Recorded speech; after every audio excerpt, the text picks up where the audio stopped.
Espero que estés muy bien. Quizás estás siguiendo la serie desde el primer programa, quizás te incorporas ahora. Quiero recordarte que esta serie que hemos llamado El amor en tu camino de vida, la hemos elaborado sobre la base de un libro que yo he escrito con un grupo de jóvenes. Ellos preguntan, yo respondo. ¿Qué tema vamos a tocar hoy? Pues los jóvenes me plantean, precisamente en un capítulo de este libro, lo que podríamos llamar cuestiones sexuales polémicas. Y un primer planteo que me hacen es acerca de la ética. ¿Se puede hablar de una ética objetiva o cada uno puede decidir lo que está bien y lo que está mal? Mi respuesta es la siguiente. Hay un planteo básico que tiñe, yo diría, todas las respuestas o muchas de las respuestas que quizás tú necesitas. Ese planteo básico es si hay creación o no hay creación. Es decir, si el ser humano, si el hábitat en el cual vivimos, si el planeta Tierra es producto de la mera evolución al azar o si hay un acto creador. Todas las corrientes filosóficas quizás pueden dividirse sobre la base de este eje. ¿Somos creacionistas? ¿Creemos en la creación o no creemos en la creación? Yo soy creacionista. Creo, valga la redundancia, que fuimos creados. Y por lo tanto, si hay un creador, el creador imprime un sentido a la creación. No crea sin sentido. Si hay creación, hay un orden, hay un sentido. Esos son la naturaleza de las cosas y de los seres. Pues también hay naturaleza en la sexualidad humana. Solo que, como decíamos en otro programa, la sexualidad humana es una sexualidad ordenada, pero no determinada, porque no tenemos los seres humanos instintos que instigan la conducta como tienen los animales. Tenemos tendencias que nos proponen la mejor manera de ser humano, la manera de ser feliz. Ahora, pasan esas tendencias por el filtro de tu libertad. Tú decides obrar conforme a tu naturaleza, que te ofrece las mayores posibilidades de ser feliz, o no obrar conforme a tu naturaleza. Recuerda entonces que la pregunta ética no es qué es lo prohibido. Eso es una visión muy pobre de la ética. Por supuesto que implica la ética cosas que hay que hacer y cosas que hay que evitar. La pregunta ética fundamental es en positivo. ¿Qué es lo que me hace ser más feliz? ¿Qué es lo que me permite hacer más feliz?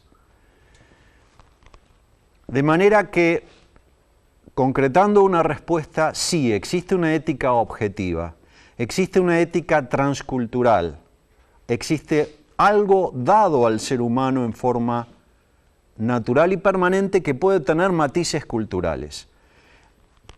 No varía lo que está bien y lo que está mal en cada tiempo y en cada lugar. Si no existiera naturaleza, porque no hubo creación, no existiría entonces un orden objetivo y entonces es imposible hablar de bien y mal, de salud y enfermedad, y se obstaculiza mucho también el proceso educativo de un ser humano, que es ayudarle, guiarle a recorrer ese camino entre lo que es y lo que puede llegar a ser o lo que debe llegar a ser para llegar a su plenitud y ser más feliz. Vamos a otro planteo que me han hecho los jóvenes en este libro.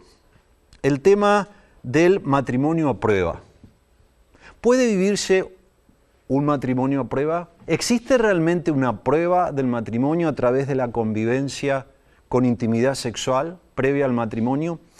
Mi respuesta es categórica, no es posible, porque el matrimonio implica una entrega total. Y no puede probarse una entrega total a través de una entrega parcial. Quien está a prueba, precisamente por eso, no se entrega y no tiene las actitudes propias del cónyuge que se ha comprometido a querer. Por eso habrá muchas energías que falten, muchos criterios que falten. También habrá circunstancias que no existirán. No existirá, por ejemplo, probablemente, ese sonido a las 3 de la mañana en una habitación vecina al cual los protagonistas duermen, que es el llanto de un niño. Puede entonces probarse cuál va a ser la respuesta, la conducta adecuada ante esas infinidades de circunstancias propias de que alguien que se ha entregado totalmente y por lo tanto que responsablemente recibe un hijo para ayudarlo a crecer, sí que probablemente porque están a prueba no existirá en ese hijo. Por lo tanto, la manera de preparar un buen matrimonio es con un buen noviazgo. La manera de entrenarse para ser feliz es viviendo un buen noviazgo con lo que hemos hablado en su momento, que es el sentido del noviazgo, conocerse realmente, entenderse en la diversidad e ir incorporando en la propia persona los hábitos que permiten o que facilitan vivir con otro y para otro, es decir, los hábitos para amar. Otra cuestión que me plantean los jóvenes es el tema de las relaciones sexuales prematrimoniales. Miren, es importante que cada uno de ustedes tenga argumentos racionales, y los hay, con fundamento científico para tomar una conducta adecuada en esta cuestión. Voy a compartir con ustedes algunos de estos argumentos que existen. El primero de ellos es que si tú inicias una relación con la persona del cual te has enamorado, inicias en lo físico, llegas a la intimidad física total muy rápidamente. Esto es tan fuerte, sobre todo en las edades de la adolescencia, esto es tan fuerte que es muy probable que monopolice la relación y te impida o te obstaculice o te dificulte ese proceso de maduración del amor que hablamos también en otro programa, que es de ritmo más lento. Conocerse, encontrarse en sus intimidades personales, en las riquezas de sus seres personales, eso lleva tiempo. La intimidad sexual es muy rápida, la intimidad física. Por lo tanto, como es muy fuerte, puede monopolizar, repito, ese otro proceso de maduración que es en el conocimiento de la intimidad íntima. Un reloj puede construirse en un día. Un grano de trigo no madura en un día. El conocimiento, el encuentro íntimo en las intimidades espirituales requiere tiempo.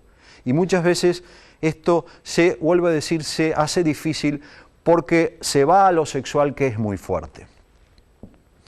Un segundo argumento, una segunda razón por la cual creo que no es aconsejable, que no es óptimo, que no te conviene, que no es bueno las relaciones sexuales prematrimoniales, es que puede afectar sobre todo a la mujer el proceso de deliberación propio del noviazgo para determinar si la persona de la cual te has enamorado es realmente la que te conviene, la que quieres elegir para compartir la vida, la que quieres que tus hijos se parezcan a él. ¿Por qué? Porque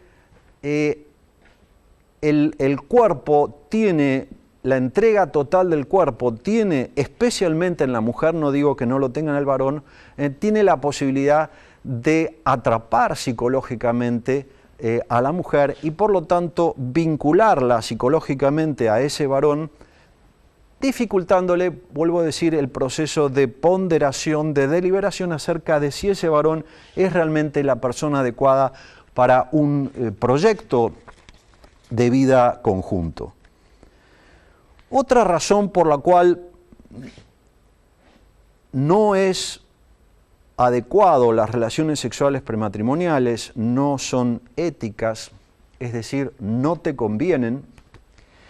Mira, lo dicen los sexólogos y los moralistas. Hay un punto en el cual los sexólogos y moralistas coinciden. Tú sabes que los sexólogos miran el tema de las relaciones sexuales prácticamente exclusivamente desde el punto de vista del placer, de cómo obtener el mayor placer.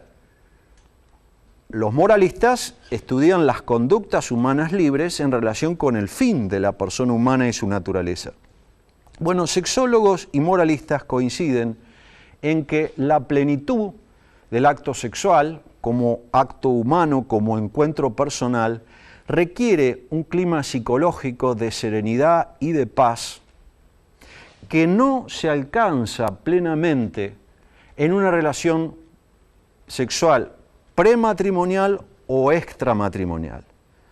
Sentimientos como el miedo, por ejemplo, a quedarse embarazado, o el sentimiento de la culpa moral, afectan el deleite afectivo, el pleno placer y el gozo espiritual propios de este encuentro tan maravilloso como es un encuentro en la intimidad sexual cuando ha habido también una entrega espiritual total que es propia del matrimonio. De manera que aún personas que miran la sexualidad con otra perspectiva respecto de los moralistas coinciden que no es apropiado para la plenitud de la posibilidad de gozo, placer y deleite del acto sexual, realizarlo con sentimientos de miedo, con sentimientos de culpa, y esto realmente se tiene, y es lógico que se tenga, porque como vamos a decir seguidamente,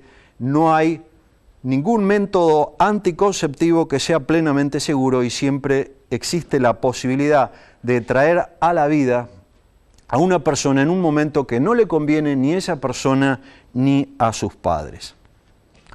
Hay otra razón que quiero compartir contigo y es lo que yo llamo el mito de Hollywood. Muchas veces en películas de cine tú ves que el primer encuentro sexual entre un hombre y una mujer hay una armonía perfecta, todo funciona bien. Mira, en la realidad eso no es así, también se crece, también se madura en esta forma de comunicación maravillosa como es un encuentro sexual. Pero eso requiere un clima de paz, te reitero, de intimidad, que no lo tienes cuando estás justamente en una relación a prueba como es el noviazgo, donde existe la posibilidad de traer a la vida a una persona cuando no está consolidada la unión entre sus posibles padres. A veces he escuchado también otro argumento de los que sostienen la validez de tener relaciones sexuales antes del matrimonio. Por ejemplo, tener la garantía de que uno tiene armonía sexual con esa persona. Mira, los estudios psicológicos y sociológicos abundan en la confirmación de que no es ninguna garantía la armonía sexual en el noviazgo con la armonía sexual en el matrimonio. Sobre todo en el caso de la mujer, en el cual, como hemos visto, los disparadores del impulso sexual, de la disponibilidad sexual, tienen mucha relación con el clima de afecto, con el clima de entrega del hombre, pues puede perfectamente una situación que se vive en el noviazgo no vivirse después en el matrimonio y por lo tanto no es ninguna garantía la armonía sexual previa. Yo te diría también como otro argumento que en la vida hay etapas naturales, hemos hablado de las fases naturales de maduración del amor, y no te conviene quemar las etapas de tu vida, te conviene vivirlas. Los expertos dicen, te reitero, que ningún método anticonceptivo es plenamente seguro. Por lo tanto, si tú confías en esa propaganda que por todos lados escuchas de que existe un sexo seguro, es decir, que usando un preservativo no tienes ninguna posibilidad ni riesgo de embarazo, déjame decirte que eso no es científicamente cierto. Existe un margen de error que reconoce la misma Organización Mundial de la Salud. Un margen de error, la posibilidad de que pasen los espermatozoides por el látex, que es el material de un preservativo, del 15 al 17%, lo cual se acentúa con posibles defectos del preservativo o también por su mal uso. Con una cierta frecuencia recibo como consultor parejas de novios que se embarazan usando preservativos. Por lo tanto, no te dejes manipular. No existe el sexo seguro. Siempre existe una posibilidad de traer a la vida un ser humano en un momento que no le conviene. Tú estás estudiando, tú estás probando a través del noviazgo si va a ser posible un proyecto de vida con esa persona. ¿Te parece responsable ser padre y madre en ese momento? Te reitero, hay etapas naturales, no las quemas. Vivílas una a una.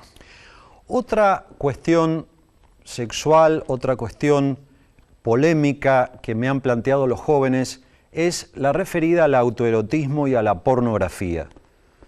Digamos, en primer lugar, que es evidente que la utilización de un ser humano que se realiza en el consumo de la pornografía.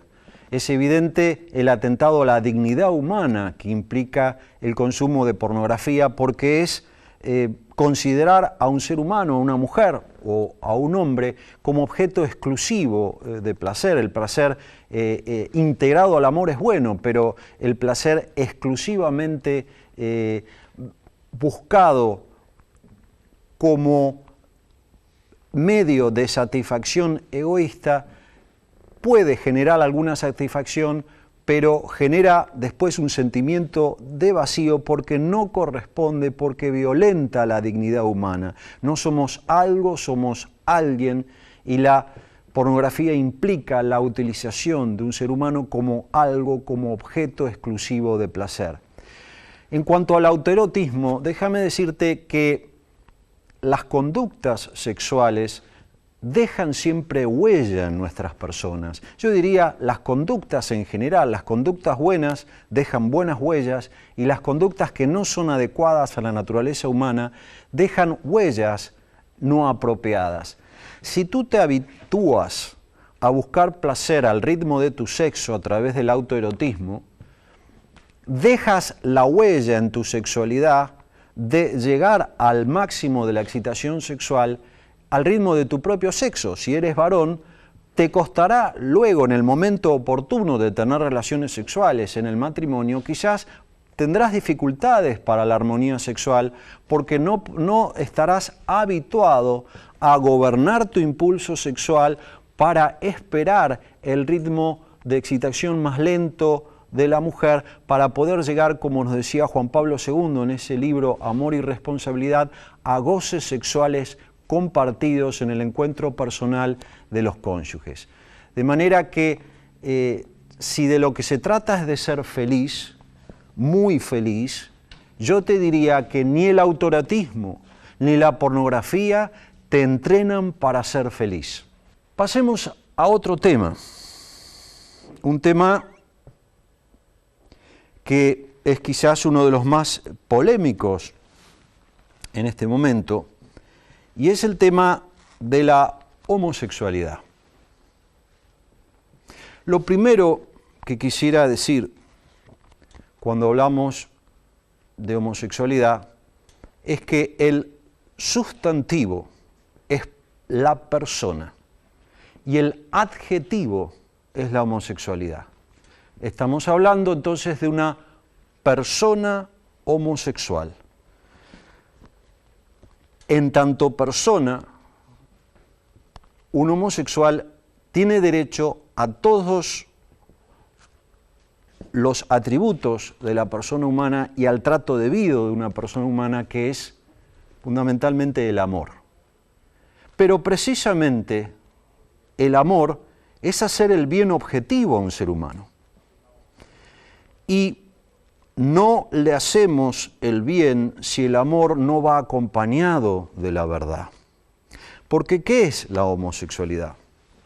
Mira, hasta el año 1980, en la Asociación Psiquiátrica de Estados Unidos, en un manual de diagnósticos, se categorizaba a la homosexualidad como un trastorno en el proceso de formación de la identidad sexual. En el año 80 se produce por primera vez en la historia de la medicina, un cambio de categorización de una enfermedad sin ninguna evidencia científica. Se realizó por un lobby que comenzó en el año 70, un lobby realizado por la comunidad gay, lésbica en los Estados Unidos, que contrató a expertos en marketing de la Universidad de Harvard y aplicando las 4P del marketing, Product, Promotion, Place y Price, se propusieron cambiar la opinión pública en los Estados Unidos respecto de una mirada a la sexualidad como una alternativa normal de vivir la sexualidad. En cuanto a la promoción, se trataba de hacer la homosexualidad valiosa, por eso se utilizó mucho el cine. Tú verás que en muchas películas la persona homosexual es el bueno, la persona heterosexual es la persona mala. Precio, price, quien hoy define una posición como la que estoy diciendo, que la homosexualidad es un trastorno en el proceso de formación de la identidad sexual, tiene alto riesgo de ser difamado, de ser atacado, de ser excluido incluso de comunidades científicas. Es decir, hay que pagar un alto precio que muchos no están dispuestos a pagar. El lugar, place, donde promocionar el producto, bueno, se buscan también lugares estratégicos como publicidades, como incluso dibujos animados. Es decir, la aplicación de las 4P del marketing realmente ha tenido éxito y hoy muchas personas ven a la homosexualidad como una alternativa normal y en muchos textos escolares así se presenta. Pero reitero, amar a una persona es amarla con la verdad. Y la verdad es que la homosexualidad es un trastorno en la formación de la identidad sexual. Spicer, que fue el psiquiatra que lideró este cambio por lobby sin ninguna evidencia científica, hoy lidera NARTH. NARTH es la asociación en los Estados Unidos que trabaja en la recuperación de personas homosexuales hacia la heterosexualidad. Por lo tanto, reitero, la persona es el sustantivo, la calificación de homosexual es el adjetivo. A una persona todo el amor, toda la comprensión, toda la contención, toda la compasión, pero también toda la verdad. ¿Amamos a una persona que tiene diabetes, negándola que es una enfermedad? No, los expertos dicen que la homosexualidad puede recuperar la heterosexualidad en un alto porcentaje, sobre todo cuando el inicio de los actos homosexuales no tiene arraigo. Y por supuesto, también me lo preguntan los jóvenes, ¿es una inmoralidad la homosexualidad? No, distingamos la persona homosexual de los actos homosexuales. La persona homosexual no es inmoral. Lo que es inmoral, es decir, lo que es contrario a la naturaleza y por lo tanto no conviene a la persona homosexual, son los actos homosexuales.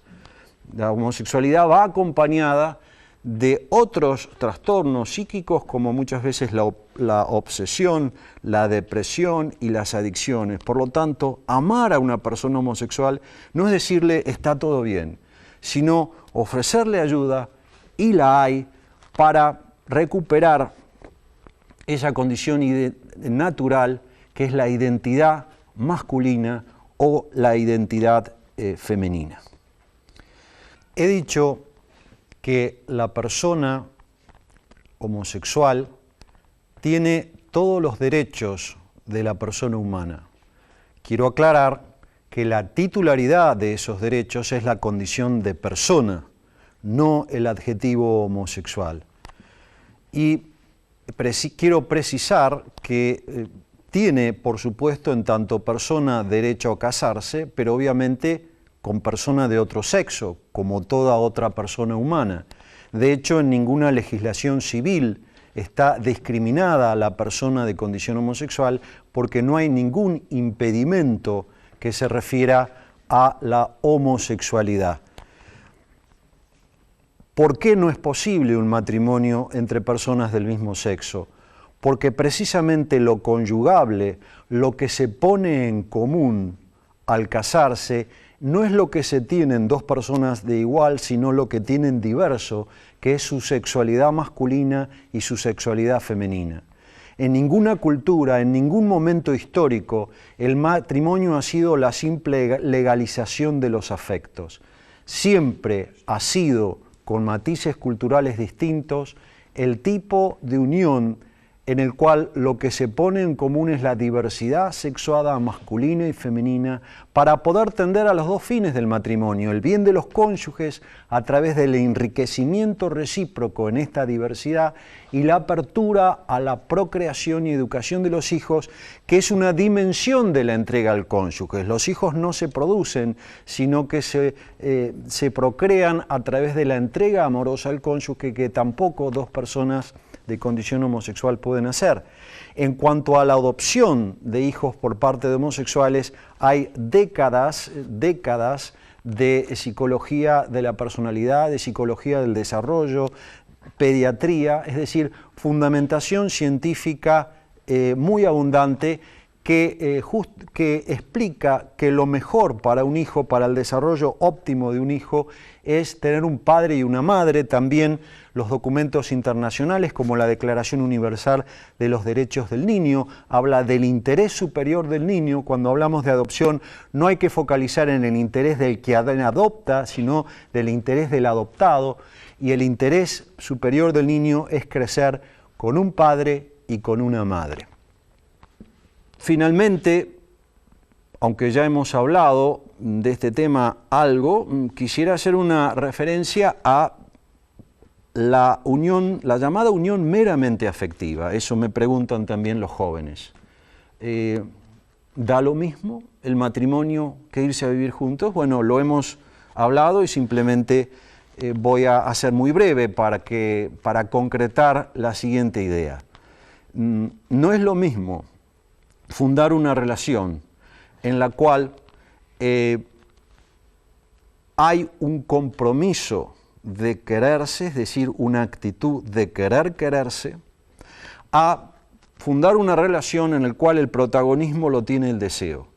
Es decir, estamos juntos mientras desee estar contigo. Cuando no me provoques ese deseo, esto se acaba. No vamos a estar juntos hasta que la muerte nos separe, sino hasta que la vida nos separe. Esto es frágil, esto tiene plazos de caducidad muy rápidos y eso genera mucho dolor, eso está generando mucho dolor y muchas cicatrices. Es el matrimonio la unión auténtica y natural. Es el matrimonio, te reitero, el tipo de unión que responde a las dinámicas naturales del enamoramiento que hemos analizado en otro programa. Es el matrimonio el que te ofrece mayores posibilidades de ser feliz. Te reitero, existe una ética objetiva. El bien es lo que te conviene conforme a la naturaleza y a la identidad personal que tienes. El mal es lo que no te conviene conforme a la naturaleza y a la identidad personal. No te dejes engañar, no te dejes manipular.